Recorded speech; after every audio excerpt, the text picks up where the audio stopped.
Bismillahirrahmanirrahim.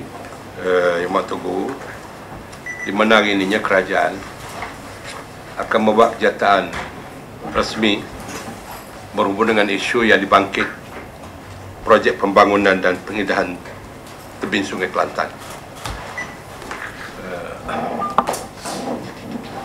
Secara ringkasnya,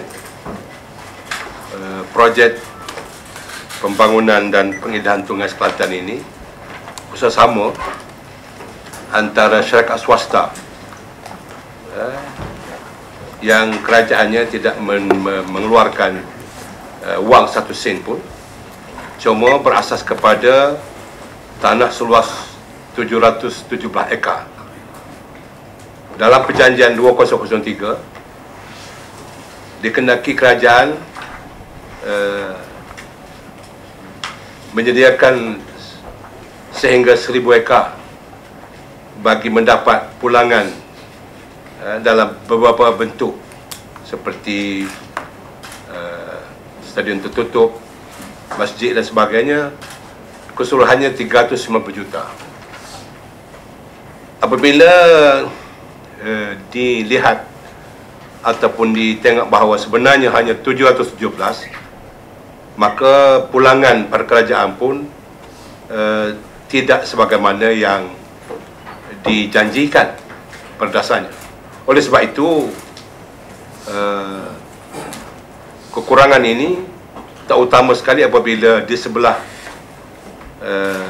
zon B, iaitu daripada Istana Lama ke Kapucina, di mana kerajaan peruntukkan sebanyak 150 ekar untuk syarikat, tetapi dengan pelaksanaan projek tempatan banjir terpaksa diberi ataupun tidak dapat dilaksanakan selebih kurang 100 ekar. Ini sebab pertama kenapa projek ini terpaksa ataupun secara tidak sedari dengan tidak ada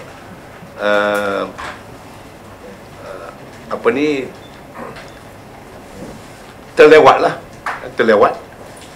Pertama sekali, apabila lepas 2003 kita dapat dulu EIA. Kelulusan EIA dapat pada 2006. Itu EIA. Selepas dapat EIA, barulah dalam ikut perjanjiannya, di mana syarikat baru boleh melaksanakan projek setelah mendapat kelulusan pembangunan daripada pihak MPKB.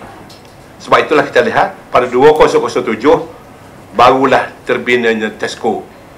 Artinya projek ini kita mempunyai masa sehingga 2019. Dan sebab itu kita minta audit swasta dan audit ketua audit negara untuk membuat auditan. Setelah kita dapati auditan itu dibuat, ada 4 pengusuran. Ada 4 pengusuran yang telah dibuat pengusuran oleh pihak audit, dan pada hari ini juga kerajaan telah menerima pengusuran-pengusuran yang disyurkan oleh audit untuk projek ini. Pertama sekali ialah membuat penilaian terhadap sumbangan syarikat kepada kerajaan negeri, penilaian terhadap tanah 717.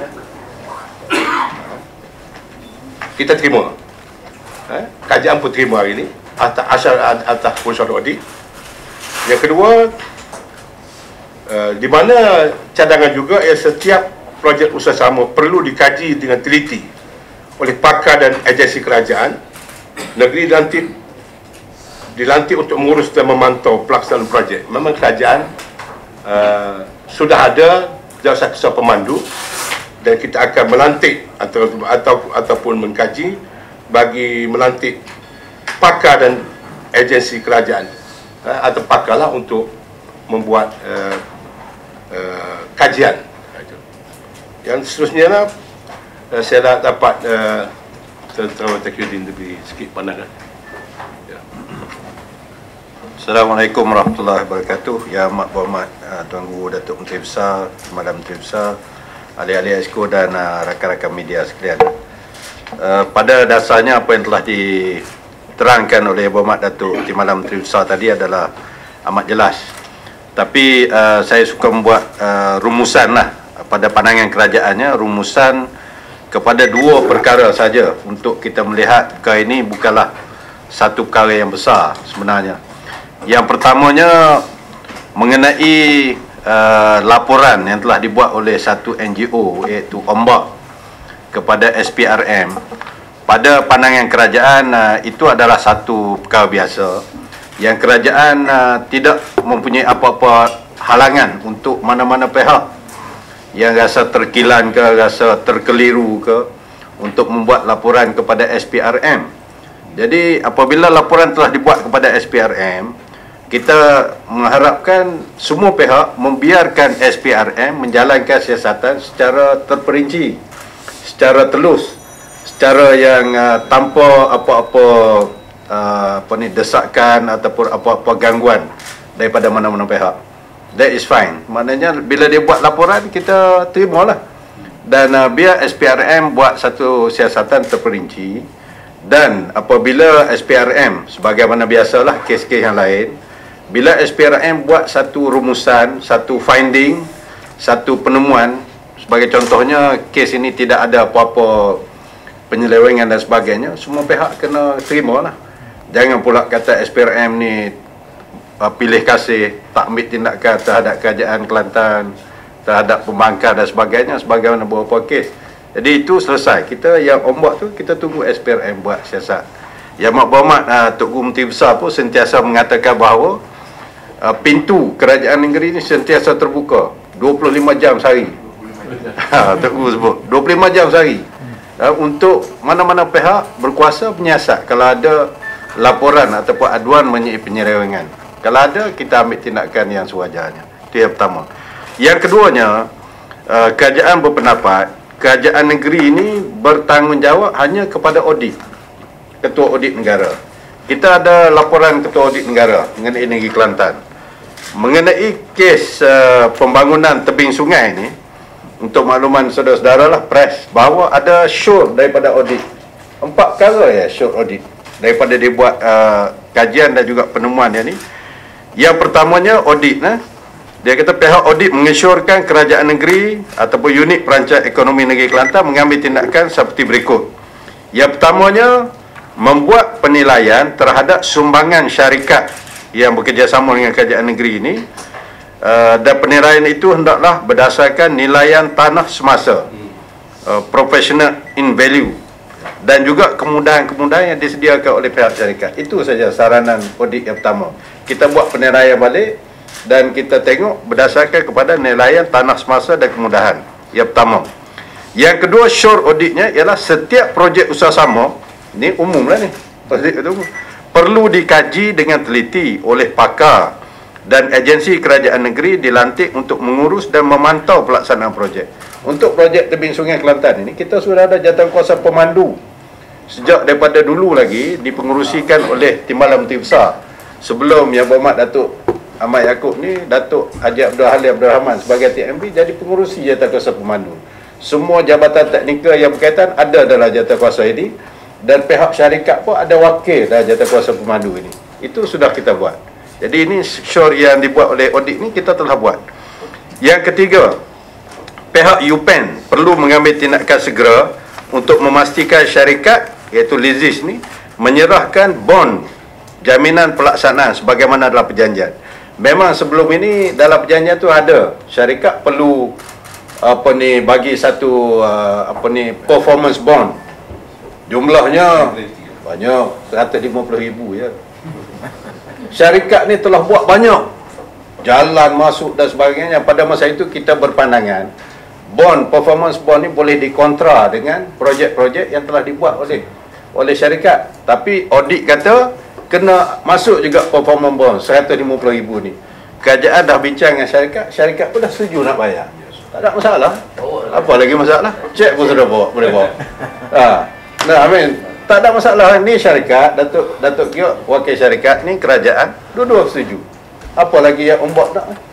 Yang keempatnya, pihak kerajaan negeri perlu meneliti setiap terma dalam perjanjian usaha sama dengan terperinci supaya kepentingan kerajaan dan rakyat terjamin. Itu pun umum je. Memanglah semua perjanjian yang nak dibuat tu UPN buat, pengarah UPN buat, lepas tu saya kajian negeri naik jawatan kuasa dulu, baru naik exco. Itu kita amalan biasa lah. Sebab itu saya rasa pada pandangan kerajaan, kita akan beri penjelasan kepada Ketua Audit Negara, dan benda ini memang terbuka, telus, tidak ada apa-apa. Dan kalau sekiranya dikatakan kegagalan itu adalah satu penyelewengan, itu tak betul. Banyak projek gagal. Asalkan kegagalan itu bukan berdasarkan kepada penyelewengan, itu adalah perkara biasa lah. Ini mungkin projek ni mungkin tidak berjaya sepenuhnya, tapi kepenyelewengan tidak ada. Macam mana boleh jadi penyelewengan? Sebab ada jawatan kuasa kerajaan sendiri, jabatan-jabatan terlibat semua ada. Jadi pada pandangan kerajaannya, kes ini adalah kes yang biasa yang cuba dibesar-besarkan oleh pihak-pihak tertentu untuk tujuan-tujuan tertentu. Terima kasih. Ya, saya tambahan sikit. Di samping kita tidak ada kerugian sebenarnya, kita telah menyelamatkan lebih kurang 500 juta hingga 600 juta perbelanjaan pihak persekutuan.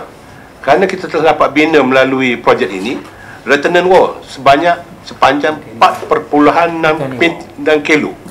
Maknanya telah selamat berbanding dengan tempat banjir yang ada hari ini 2 km lebih, perbelanjaannya sampai 262 juta.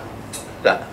Mana bukan saja kita tidak ada kerugian, kita dapat menyelamatkan 600 juta daripada peruntukan kerajaan pusat untuk buat terbatan banjir. Projek ini ialah dalam masa 12 tahun, kita bermula 2007, maknanya kita masih masa mempunyai banyak lagi lah. 2019. Tempoh projeknya bukan 2015 sebagaimana yang direport. Sebab saya kata tadi, pertama sekali kita kena dapat EIA 3 tahun. Sudah 206. Setelah tapak tu sudah dapat kebenaran membangun daripada pihak MPKB, barulah mula start projek pada tahun 2007. Artinya kita mempunyai masa 2019. Jadi saya rasa tak ada masalah lagi kita. Sedangkan kita setakat ini telah mendapat pulangannya 46 juta. Termasuklah 3 juta perumahan perumahan kos rendah, bayaran kepada petani-petani 1.9 juta, dan nilaian daripada tanah yang diserah balik pada kerajaan 11 ekar 1 juta. Mana itu sudah ada.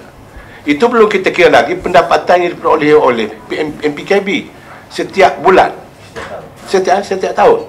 175 akaun pembayar cukai berjumlah 900,000 setahun kita dapat daripada 175 akaun saja. Itu cukai bitu, tak masuk lesen lagi. Itu pendapatan. Jadi bagi kerajaan negeri, kita ni satu usaha yang amat hebat dapat kita buat melalui swasta. Kalau kita tak buat projek, orang kata kerajaan tak buat pula. Kalau kita buat pula, orang kata kita masalah pula. Ini masalah kerajaan negeri. Okay. Ya, betul lah.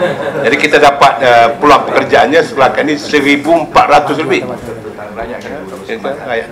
Okey, terima kasih. Pertama sekali lagi mendapat luas sikit lah. Sekarang ni saya tengok banyak tulisan di pejabat-pejabat, jawatan kosong. Yang dulu tak ada perkataan macam ni. Menambahkan, menunjukkan ekonomi Kelantan betapa baik. Ada soalan? Ya. Kalau ada soalan, patut nak buat berikut. Dalam laporan audit itu menyatakan kerajaan negeri mempunyai milik tanah 782 juta. Adakah itu betul atau tidak?